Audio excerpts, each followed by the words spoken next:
IMF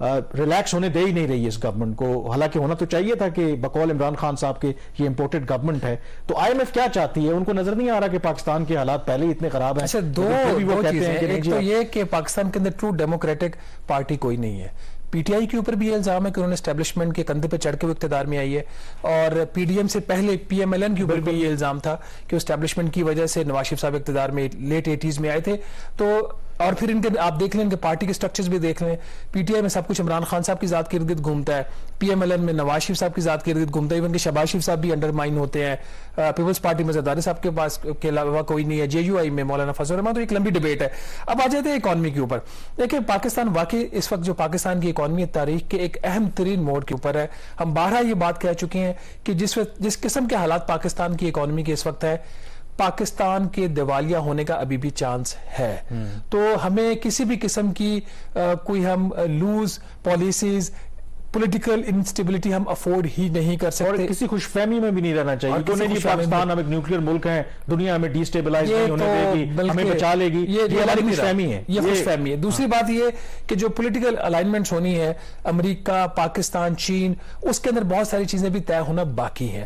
تو جس طریقے سے ہم ایک ہماری ہوپ تھی کہ ہم ایکسپیکٹ ناظرین کر رہے تھے وزیر خزانہ اسحاق ڈار صاحب امریکہ جانے سے پہلے کہ وہاں سے ان کو کوئی ریلیف ملے گا, کوئی ریلیف ملا نہیں ہے, بلکہ وہاں سے وہ ایک بہت لمبی لسٹ لے کے آئے ڈیمانڈز کی, جو آئی ایم ایف نے ان کو پکڑا دی ہے کہ آپ نے جو کام کرنے تھے, کچھ آپ نے جو کمٹمنٹس کی تھی وہ تو جو پینڈنگ ہے وہ بھی آپ نے پوری کرنی ہے.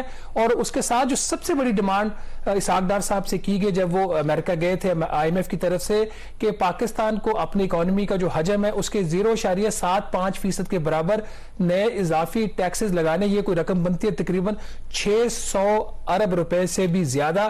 یہ ایک ایسی ڈیمانڈ تھی جو کہ پاکستان کی اکنامک کنڈیشنز کو بھی دیکھا جائے تو انجسٹیفائیڈ ہے, اور ایف بی آر کی جو ریونیو کلیکشن کی جو پرفارمنس ہے اس کو بھی اگر سامنے رکھا جائے تو انجسٹیفائیڈ ہے. ایف بی آر نے پہلے 3 ماہ میں کوئی 1600 ارب روپے سے کچھ کم انہوں نے ٹیکس اکٹھا کرنا تھا, انہوں نے اپنے ہدف سے بھی 26 ارب روپے زیادہ اکٹھا کیا. اکتوبر میں ایف بی آر کو پرابلمز آ رہی ہے, اس کے اوپر ہم اگلے ہفتے میں بات کریں گے جب ان کے 31 اکتوبر کے بعد جو نمبرز ان کے آ جائیں گے کلیکشن کے. آئی ایم ایف کی طرف سے اب یہ مطالبہ سامنے آیا ہے کہ حکومت پاکستان 600 ارب روپے کے اضافی ٹیکسز جو ہے وہ لگائے. اس کی وجہ یہ بتائی جا رہی ہے کہ جو حکومت نے کمٹمنٹ کی تھی حکومت پاکستان آئی ایم ایف سے کہ جو tax to G D P ریشو ہوگی, جو ٹیکس کلیکشن ہے پاکستان کے اندر جو ایف بی آر کی, اس کا جو اگر اکانومی سے اس کو آپ دیکھیں, اس کا موازنہ کریں تو اس کے نمبر ہونا چاہیے 9.5%. لیکن چونکہ پاکستان میں مہنگائی بہت تیز رفتاری سے بڑھی ہے, بجٹ کے موقع پہ خیال تک 11.5% انفلیشن ریٹ ہوگا, اب وہ ہے 23% زیادہ کی بات ہو رہی ہے. تو نامنل جی ڈی پی ایک چیز ہوتی ہے جس میں آپ انفلیشن اور جو اکانومی کے گروتھ ریٹس کو جب کمبائن کرتے ہیں تو آپ کا ایک گروتھ ریٹ نامنل آتا ہے. وہ پہلے کوئی ایسٹیمیٹ 16% کا تھا, وہ 25% کا ہو گیا. یاد رہے اس میں پروڈکٹیوٹی آپ کی اکانومی کی نہیں بڑھ رہی ہے, جو گروتھ آ رہی ہے یہ انفلیشن کی وجہ سے آ رہی ہے. تو پاکستان کی اکانومی کا سائز جو ہے وہ بڑھ گیا ہے یا بڑھ جائے گا, اس کی وجہ سے جو tax to G D P ratio commit کیا تھا حکومت پاکستان نے 9.5%, 7,470 ارب روپے کی کلیکشن کے اوپر, وہ اگر 7,470 ارب روپیہ اکٹھا ہو بھی جائے تو وہ 8.9% سے بھی کم ہوگا. تو اس فریم ورک کے اوپر رہنے کے لیے پاکستان کو اضافی ٹیکسز لگانے کی بڑی مشکل ڈیمانڈ ہے. پاکستان کے اندر اس وقت لانگ مارچ شروع ہو چکا ہے, پولیٹیکل انسٹیبلٹی ہے, اسٹیبلشمنٹ اور عمران خان آمنے سامنے ہے. حکومت جو ہے اس کی جو پاپولیرٹی آپ کو پتہ ہے بہت ریپڈلی وہ ایروڈ ہوئی ہے. اسحاق ڈار صاحب کا جو سب سے بڑا مشن یہی تھا کہ وہ مہنگائی کو کم کریں گے, جو روپے کی اسٹیبلٹی لے کے آئیں گے, شرح سود کو کم کریں گے. وہ تمام جو ان کے اہداف ہیں وہ بھی لگتا ہے وہ حاصل نہیں کر پائیں گے. کامران, اس وقت جو صورتحال یہ بن رہی ہے کہ ڈار صاحب اب کچھ بھی ایفیکٹولی ایکسچینج ریٹ کے اوپر نہیں کر پا رہے. جو روپیہ تھا اس کی قدر آپ نے دیکھا کہ وہ 214 روپے تک ریکور, 218 کے قریب جا کے ریکوری, وہ پھر 223 روپے کا ایک ڈالر ہوا ہے آپ کا فرائیڈے کو. یہ انٹر بینک کا ریٹ ہے, اوپن مارکیٹ میں 235 روپے کا, اور اگر آپ نے آف دا بک ٹرانزیکشن کرنی ہے تو ریٹ اس سے بھی زیادہ ہے. اور ایک شرطیں لگ رہی ہیں اب کراچی میں کہ کرنا تو نہیں چاہیے بات لیکن کر دیتے ہیں کہ جو آپ کا انٹر بینک کا ریٹ بھی ہے وہ 230 کراس کر جائے گا 10 نومبر تک. اب یہ وہاں پہ اس قسم کی بات ہو رہی ہے, تو ڈار صاحب کی جو ایفیکٹونیس کے اوپر بہت بڑا سوال نشان آ گیا. یہ ریئلٹی چیک بھی ہے ڈار صاحب کے لیے کہ یہ 2013 میں جب وہ وزیر خزانہ بنے تھے اور اب 2022 ہے, حالات کافی بدل چکے ہیں. اب 2-3 چیزیں ہیں. اب یہ جو آئی ایم ایف کی جو ڈیمانڈ ہے, کیونکہ وہ کہہ رہے ہیں کہ انفلیشن بڑھ گئی ہے, پہلے ہم نے 11.5% کے حساب سے لگایا تھا, کیونکہ اصل وہ ٹارگٹ کہتے ہیں کہ tax to G D P آپ نے اچیو کرنا ہے. ایک تو قطع نظر اس کے کہ جو موجودہ صورتحال ہے یہ ہے تو بڑی آپ کہہ لیں لمحہ فکریہ بھی ہے, ایک شرمناک بھی ہے ہمارے لیے کہ ہم اتنے عرصے سے 75 سالوں میں 23 کروڑ 22 کروڑ کا یہ ملک ہے اور جو tax to G D P ratio ہے وہ 9.5% بھی مر کے اچیو کر رہے ہیں اور وہ بھی اچیو نہیں کر پاتے. ایک تو ہمارا اپنا اس میں قصور ہے. دوسرا جو مجھے اس میں ایک جو پرابلم لگتا ہے کہ ٹھیک ہے مہنگائی کی شرح بڑی ہے, اس کے نتیجے میں ٹیکس کلیکشن آپ کی بہتر ہوتی ہے, لیکن جو جی ڈی پی گروتھ ہے آپ کی وہ بھی تو ریوائز ہو گئی ہے نا. اوریجنل 5% تھی, شاید اب ہم 2% بھی نہ اچیو کر سکے, تو اس کو کنسیڈر نہیں کیا ہے. وہ ایسے ہی ہوتا ہے جو نامنل جی ڈی پی ہوتی ہے وہ inflation plus real G D P growth. پہلے 11.5% انفلیشن تھی, 5% جی ڈی پی تو 16% رفلی, اب 16.5% تھا, اب وہ ہو گیا آپ کا 23% انفلیشن اور 2% جی ڈی پی 25%. تو یہ نامنل سائز بڑھ گیا نا آپ کا. لیکن پرابلم یہ ہے جس چیز کو ایف بی آر اگنور کر رہا ہے کہ جو ایف بی آر کی جو سیلز ٹیکس کی کلیکشن ہے وہ جو انفلیشن ریٹ ہے اس سے بھی اس کا گروتھ ریٹ کم ہے. تو یہ ایک بہت بڑا سوالیہ نشان ہے ایک چیز.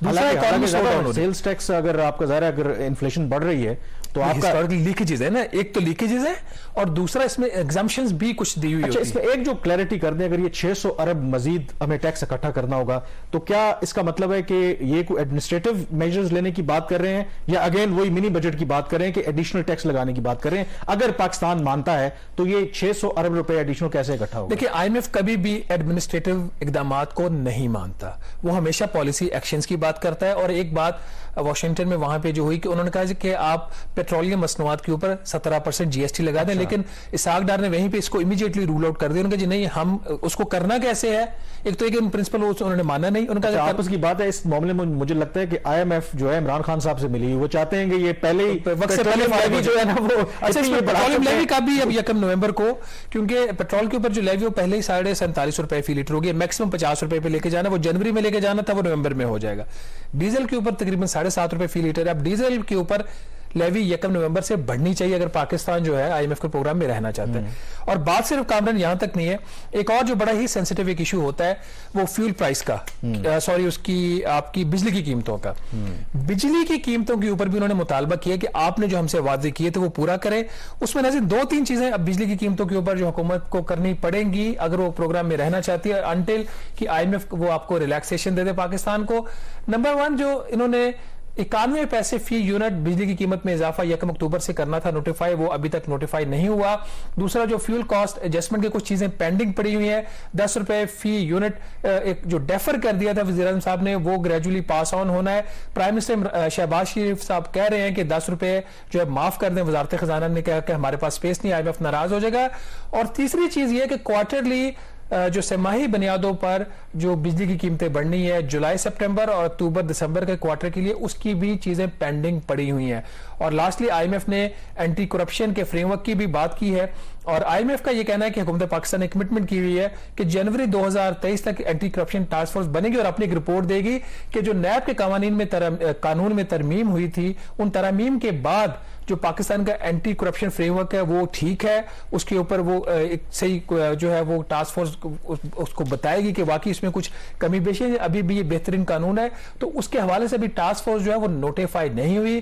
شاہد خاقان عباسی کا نام پرپوز ہوا تھا اینٹی کرپشن ٹاسک فورس کو لیڈ کرنے کے لیے, لیکن اس وقت کے جو وزیر خزانہ تھے کامران مفتاح اسماعیل, انہوں نے اس کو رول آؤٹ کر دیا تھا. تو باقی چیزیں میرے خیال 1-2 اور بھی ہیں, اس کو اگلے پروگرام کے لیے رکھ لیتے ہیں. کچھ خبریں بھی میں نے بھی کرنی ہے, ابھی اور بھی آئی ایم ایف کی کچھ ڈیمانڈ. چلیں اس وقت ہم بریک لیتے ہیں. آئی ایم ایف تو بالکل اس گورنمنٹ کو اور پاکستان کو سانس نہیں لینے دے رہا. بریک کے بعد ذکر کریں گے, جیسے شہباز ذکر کر رہے تھے کہ روپے کی قدر جو ہے وہ ایک دفعہ پھر گر رہی ہے, اور ظاہر ہے کہ ہم نے ہمارے پاس اتنے پیسے نہیں ہیں, ڈالرز نہیں ہیں, اور بلکہ مزید ہمیں ڈالر چاہیے کہ ہم نے جو قرضے اتارنے ہیں.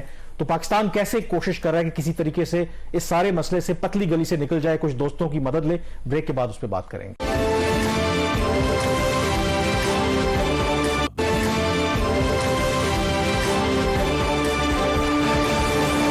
بریک کے بعد ایک دفعہ پھر آپ کو خوش آمدید کہتے ہیں. بریک سے پہلے بھی ذکر کر رہے تھے کہ کیسے پاکستان اور اس گورنمنٹ کے لیے کتنی مشکل صورتحال ہے کہ آئی ایم ایف باوجود اس کے کہ سیلاب ہوں یا موجودہ جو سیاسی صورتحال ہو, کسی بھی طرح کی جو ان کی شرائط ہے اس میں نرمی کرنے کے لیے تیار نہیں ہے. اور ایک اور جو بڑا مسئلہ, پہلے تو ٹیکس لگانے کی تو الگ بات ہے, بجلی کی قیمتوں میں اضافہ کرنے کی الگ بات ہے. جو پاکستان کا ایک اور جو سب سے بڑا چیلنج ہے کہ ظاہر ہے کہ آپ کو ڈالرز چاہیے. ڈالرز اس لیے چاہیے کہ آپ کی ظاہر ہے کہ جو امپورٹ اور ایکسپورٹس میں جو اتنا بڑا گیپ ہے اس کو فل کرنے کے لیے پھر آپ نے قرضے اپنے ادا کرنے ہوتے. تو اس مالی سال شہباز ظاہر ہے آپ بھی رپورٹ کرتے ہیں کہ 34 ارب ڈالر ہمیں چاہیے, اور اس کے لیے ہمیں دوستوں کی بھی مدد چاہیے, انٹرنیشنل فائنینشیل انسٹیٹیوشنز کی بھی مدد چاہیے. اور ظاہر ہے کہ یہ کوئی اتنا آسان کام نہیں ہے گیون دا فیکٹ کہ اب دنیا جو ہے اور خاص کر کے ہمارے دوست ممالک بھی جو ہم سے تنگ آ گئے ہیں. لیکن اس کے باوجود شہباز شریف صاحب جلدی دورہ کر رہے ہیں چین کا, تو جہاں سی پیک کو ریوائیو کرنے کی بات ہو رہی ہے, مزید اس کو ایمپیٹس دینے کی بات ہو رہی ہے, سنا ہے کہ اصل تو وہ جا رہے ہیں ایک اور عرضی کے ساتھ کہ مہربانی جو ہم نے آپ کے قرضے دینے ہیں جو ڈیو ہیں اس کو اگر آپ تھوڑا عالی جا رحم کریں, عالی جا رحم کریں. یہ درخواست لے کے سعودی عرب گئے تھے, یہ درخواست لے کے وہ چائنا جا رہے ہیں.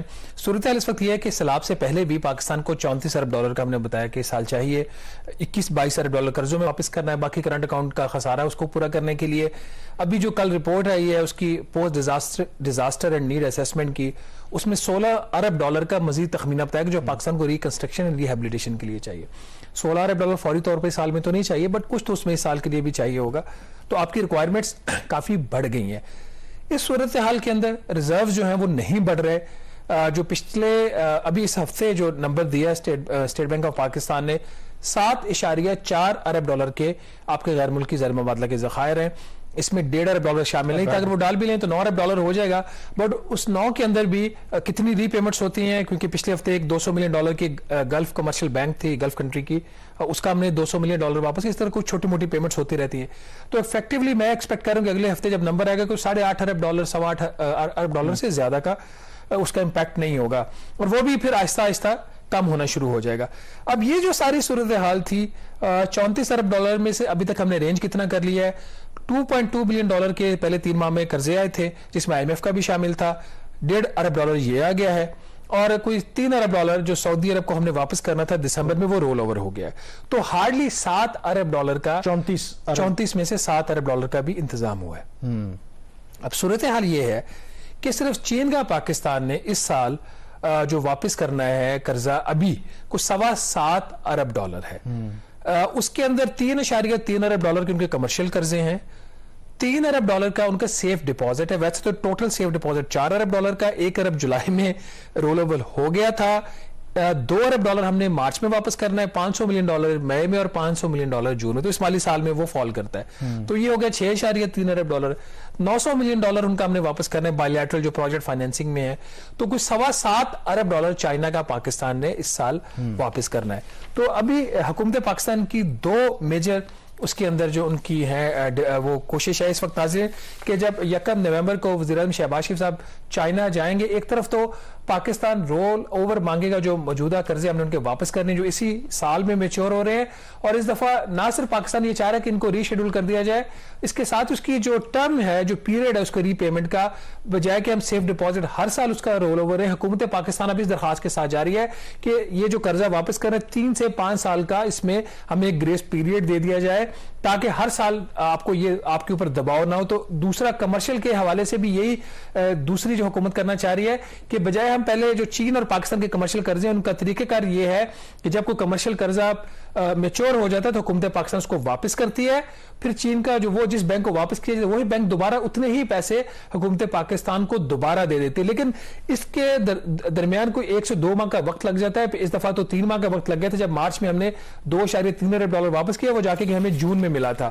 تو حکومت کی یہ خواہش ہے کہ کچھ ایسا میکانزم طے ہو جائے کہ یہ جو کمرشل قرضے ان کی ری فائنینسنگ کی بجائے یہ بھی رول اوور ہو جائے تاکہ ریزروز کے اوپر دباؤ کم ہو جائے. اس کے ساتھ ہی ایک جو بڑی درخواست ہوئی, کم از کم حکومت پاکستان 2 ارب ڈالر کا اضافی قرضہ چین سے مزید چاہ رہی ہے تاکہ ان کو کچھ ریلیف مل جائے. تو یہ کو اوور آل جو پیکج ہے 9 سے 10 ارب ڈالر کا بن جاتا ہے, لیکن اس کے اندر جو رول اوور ہے وہ صرف 7.25 ارب ڈالر کا, اور یہ بھی درخواست اس لیے کی جا رہی ہے کہ پاکستان کے اوپر مسلسل دباؤ ہے